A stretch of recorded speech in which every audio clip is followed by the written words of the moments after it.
అనంత కరుణామయుడు అపార కృపాశీలుడైన అల్లాహ్ పేరుతో ప్రారంభిస్తున్నాను. హుదైబియా హజ్ పయనం.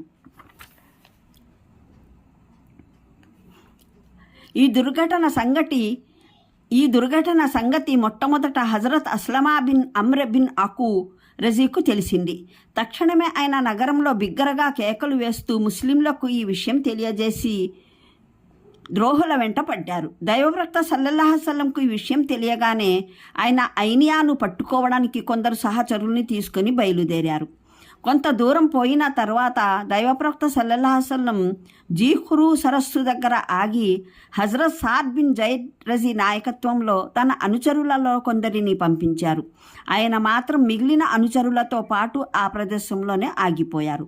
హజరత్ అస్లమా బిన్ అమ్ర్ రజీ గుర్రం మీద వేగంగా వెళ్ళి ఆ విద్రోహుల సమీపానికి చేరుకున్నారు.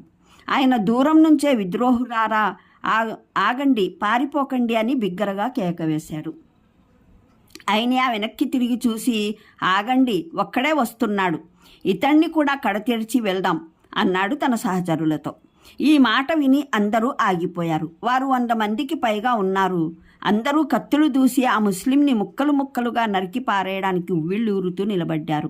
హజరత్ అస్లమా రజీ శత్రువుల సంఖ్యాల బలాన్ని ఏమాత్రం ఖాతరు చేయకుండా దగ్గరకు చేరుకుగానే చుర్రున కత్తి దూసి మెరుపు వేగంతో ఐనియా మీద లంఘించి రేటు వేశారు. ఆ దెబ్బకు ఐనియా తీవ్రంగా గాయపడి పెడబొబ్బలు పెడుతూ తన సహచరుల మధ్యకు పరిగెత్తి నిలబడ్డాడు. అతని సహచరులు అస్లమా రజీ ధైర్య సాహసాలు చూసి క్షణం పాటు బిత్తరపోయారు.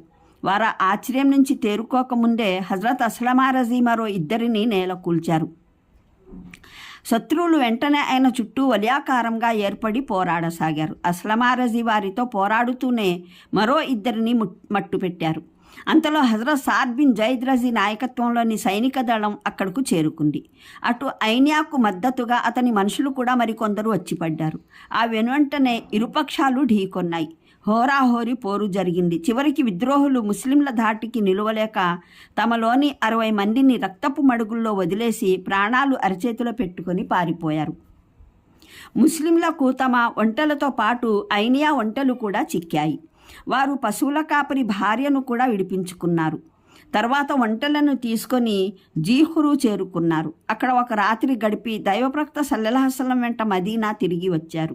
ఈ యుద్ధంలో ఒక్క ముస్లిం అమరగతి నొందాడు. హిజ్రీ శకం 6వ ఏట దైవప్రవక్త సల్లల్లాహు అలైహి వసల్లం ధర్మ ప్రచారం కోసం హజరత్ అబ్దుర్ రహమాన్ బిన్ ఔఫ్ రజీని ధూమతుల్ జిందల్ చుట్టూ పక్కలున్న గ్రామాలకు పంపారు. అక్కడి ప్రజలు ఇంకా ఇస్లాం స్వీకరించలేదు. వారి నాయకుల్లో ఆసిఫ్ బిన్ ఉమర్ కల్వి క్రైస్తవ మతస్థుడు. హజరత్ అబ్దుర్ రహమాన్ బిన్ ఔఫ్ రజీ అక్కడకు వెళ్ళి ధర్మ ప్రచారం చేశారు. తత్ఫలితంగా అసీక్ బిన్ ఉమర్ కల్బీ ఎంతో ప్రభావితుడై వెంటనే ఇస్లాం స్వీకరించాడు. దాంతో ఆ గ్రామాల ప్రజలు కూడా అనేక మంది తమ నాయకుడిని అనుసరిస్తూ ఇస్లాం స్వీకరించి ముస్లింలైపోయారు. కొన్నాళ్లకు ఇర్నియా అనే ప్రాంతం నుండి అహల్ తెగకు చెందిన కొందరు వ్యక్తులు మదీనా వచ్చి దైవప్రవక్త సల్లల్లాహు అలైహి వసల్లం ముందు ఇస్లాం స్వీకరిస్తున్నట్లు ప్రకటించారు. వారి ఇస్లాం స్వీకార ప్రకటన పట్ల దైవప్రవక్త సల్లల్లాహు అలైహి వసల్లం చాలా సంతోషం వ్యక్తపరిచారు. వారు కొన్నాళ్ల పాటు మదీనాలోనే ఉండిపోయారు. అయితే ఓ రోజు వారు దైవప్రవక్త సల్లల్లాహు అలైహి వసల్లం సన్నిధికి వచ్చి ఇలా విన్నవించుకున్నారు. దైవప్రవక్త, మేము ప్రధాన ఆహారంగా పశువుల పాలు తాగి జీవించడానికి అలవాటు పడ్డాము. ఇక్కడ మేము మదీనాలో ఉండి సత్తుపిండి ఖర్జూరాలు తినలేకపోతున్నాం. వీటి వల్ల మా ఆరోగ్యం పాడైపోతుంది. ముఖ్యంగా చర్మవ్యాధులతో చాలా బాధపడుతున్నాం. దైవప్రవక్త సల్లల్లాహు అలైహి వసల్లం ఈ మాటలు విని, అలాగైతే మీరు హుబా కొండ ప్రాంతానికి వెళ్ళండి. అక్కడి పచ్చిక బయళ్లలో నా ఒంటెలు ఉన్నాయి. వాటి పాలు తాగుతూ జీవితం గడపండి అని చెప్పారు. అప్పుడు అహల్ తెగకు చెందిన ఆ మనుషులు సంబరపడిపోతూ మదీనా నుంచి 6-7 మైళ్ళ దూరంలో ఉన్న హుబాబ్ కొండ ప్రాంతానికి వెళ్ళారు. అక్కడి పచ్చిక బయళ్లలో గుడారాలు వేసుకుని ఒంటెల పాలు తాగుతూ గడపసాగారు.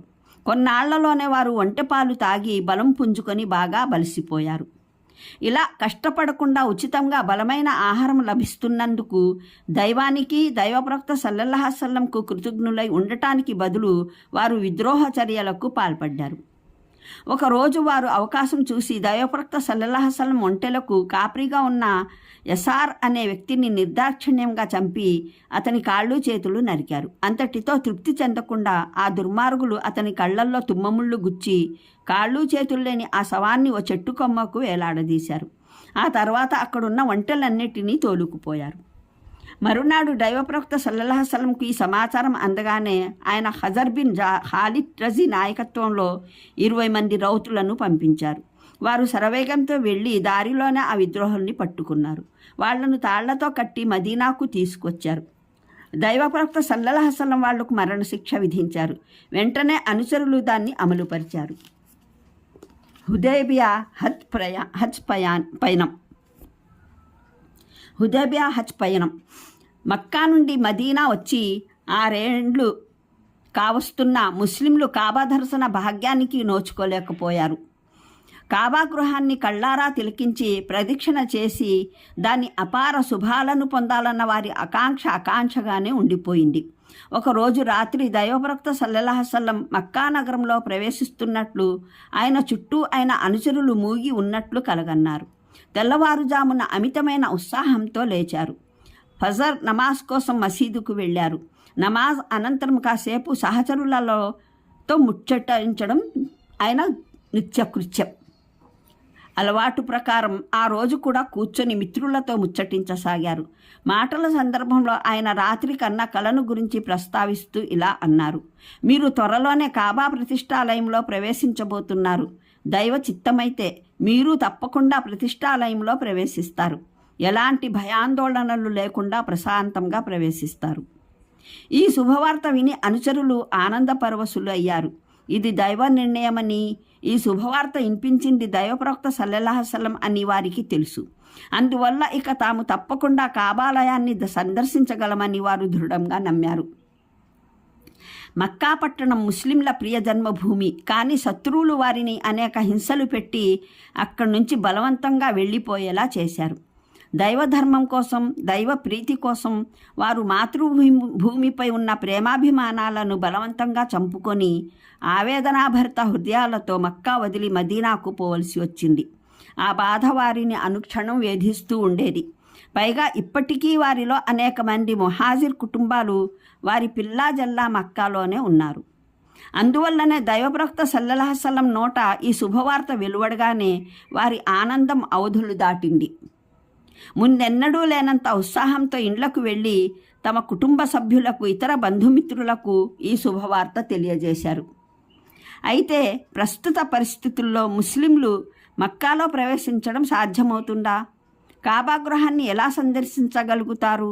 అసలే ఖురేషీలు ముస్లింల పేరు వింటేనే మండిపడుతున్నారు. ఇలాంటి పరిస్థితుల్లో మక్కాలో అడుగుపెట్టేందుకు వారితో యుద్ధం చేయవలసి వస్తుందా, లేక వారే మక్కా వీడిపోతారా? పరిస్థితి అర్థం కాక ముస్లింలు తికమకపడుతున్నారు. ఆ తర్వాత కొన్ని రోజులకే దైవప్రవక్త సల్లల్లాహు అలైహి వసల్లం కాబా యాత్ర ప్రకటన గావించారు.